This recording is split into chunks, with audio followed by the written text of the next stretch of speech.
Even in the face of overwhelming odds, there are people who are willing to risk everything to try and save the life of someone they love. I'm William Shatner. Tonight on Rescue 911, true stories of fear, hope, and bonds that will not be broken. We begin in May of 1992 in northern Idaho. Dwayne and Marcia Dust were celebrating their 20th wedding anniversary by bringing their good friends Terry and Al Eveland, together with a friend who owned an inflatable raft, for a weekend of whitewater rafting on the Salmon River.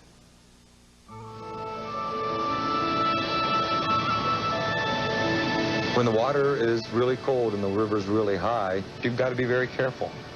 It technically is possible to drown face down in a life jacket from swallowing enough water or hypothermia.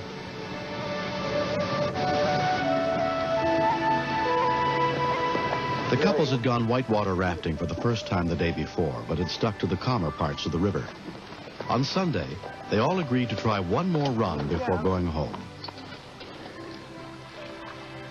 We wanted to be a little more aggressive on the rapids because we had such a good ride on Saturday. So we talked the girls into going again because they weren't really too sure that they wanted to do it to begin with. Dwayne and Marcia had a friend that owned the raft, and he'd been down here rafting 3 or 4 times. If we hit any big waves, the guys in the front are supposed to lift like this because you want to keep your guide dry. Marcia and I were both scared. I'm not a thrill-seeker person. But I thought, well, I can do this. Just hang on. Oh, no, you're going to love it. It sure is pretty out here.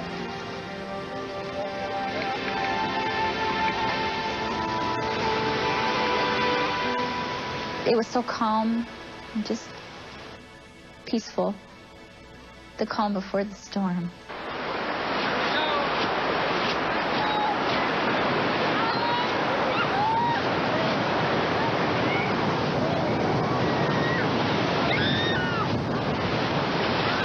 We went over one small set of rapids, and that was fun. And then he was heading us towards another rather large bump.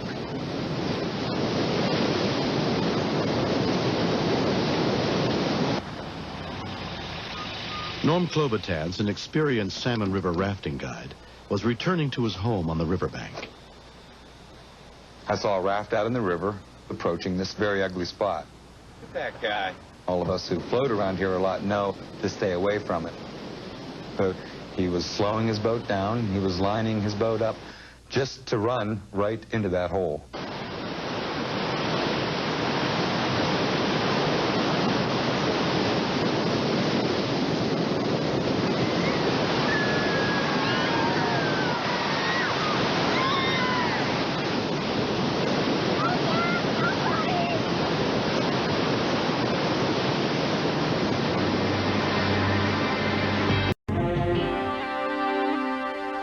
When a raft flipped over in the frigid waters of the Salmon River, 5 people were thrown out and swept downstream into swift-moving rapids.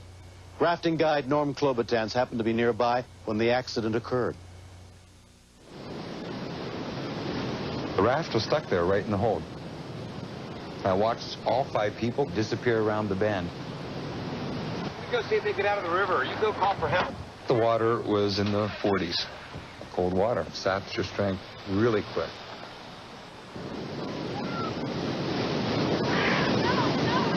I looked around and no one else was there except my husband, Al. The water had such force that you're just at its mercy.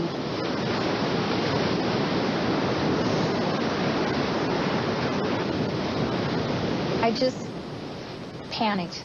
Just total terror, I guess you'd call it.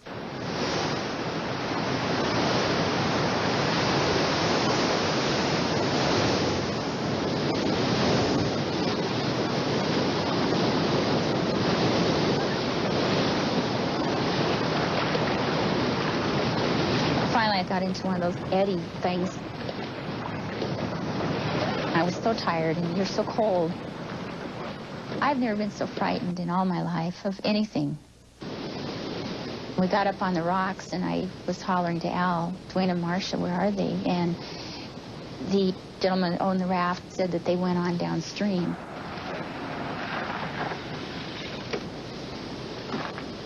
I pulled into a spot where I thought I could see them again. There were still 2 people right out in the middle of the current, going real fast, just screaming for help.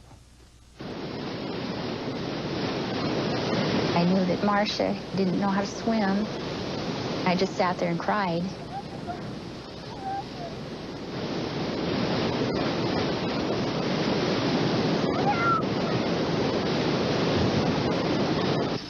A rescue unit with Riggins ambulance responded, including volunteer EMT Gary Toth.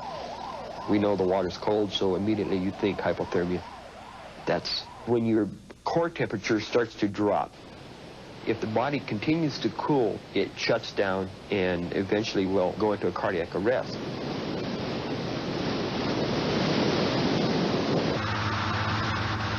I shot out of the neighborhood and right out of town.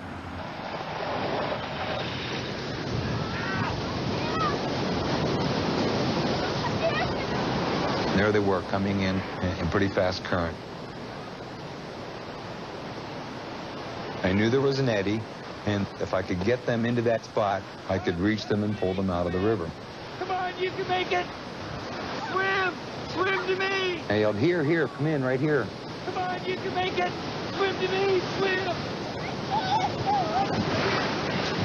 The man was staying with the woman, and together they couldn't break the current line. I really thought they were in very serious danger because I knew this big rapid was coming, time zone.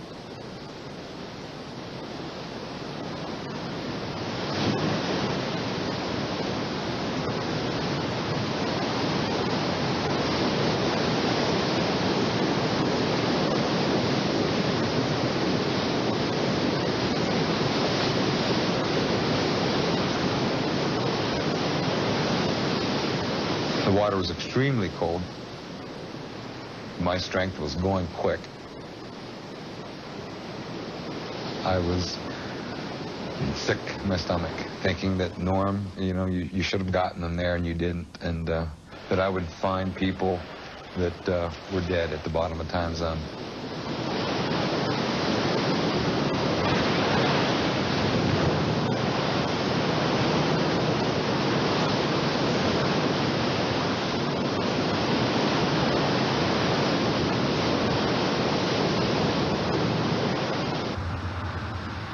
I drove down the river, across time zone bridge.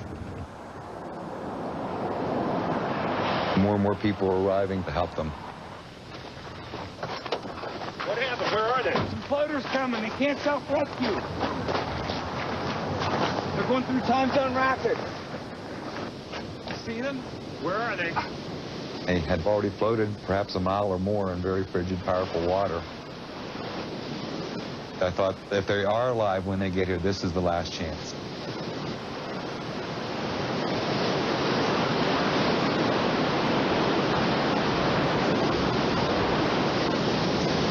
I yelled, work this way. Come on, in here, we'll get you, come on.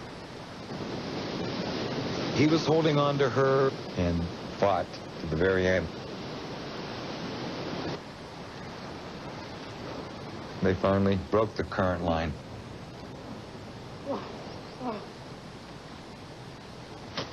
Physically, they had lost all their strength. They could not have climbed out of that river themselves. If they would have missed that little soft eddy there, I think they would have died. The water temperature was in the low 40s. By the time Marcia and Dwayne were pulled to safety, they'd been in it for half an hour. What do we got? The first sign of severe hypothermia is where the patient cannot control the shivering. Marcia was shaking throughout the whole body. But when I got down to assess Dwayne, he was in worse shape. He was not shivering. I realized at that point that he had already progressed to the next step. In trying to keep Marcia alive and afloat, his body temperature dropped down to a dangerous level. How you doing, Dwayne? You feel okay? Dwayne was laying beside me, and he was so pale.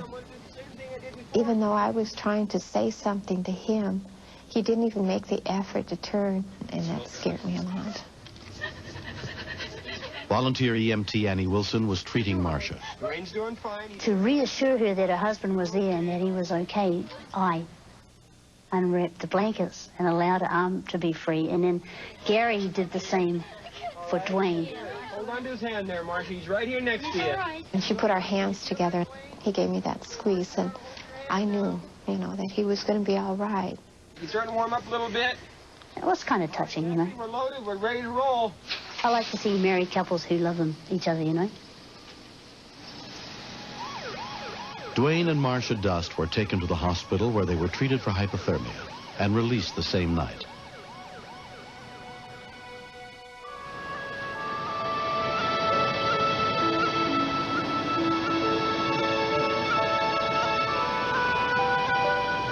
I really thought I was going to drown. When I was in the river, I didn't really feel cold, but a couple times I felt like I was going to pass out.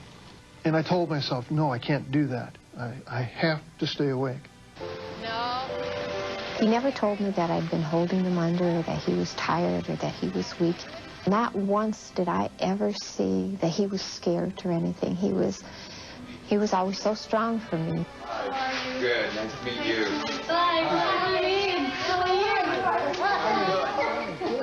I was very thankful that Dwayne and Marcia both had their life jackets on, because without those, I know the scenario would have turned out different. He wouldn't leave you. No, he didn't. I was going to say, after 20 years of marriage, you know. Rafting is safe when you do it right, which means going with somebody who knows the river and with all the proper safety equipment. This is the part of the river you missed going without the raft. Dwayne and I have been married so long, we know each other so well. He loves me and I love him. He's my hero. And I tell him this all the time. This is his new thing. You're my hero. I really do think that Dwayne saved my life.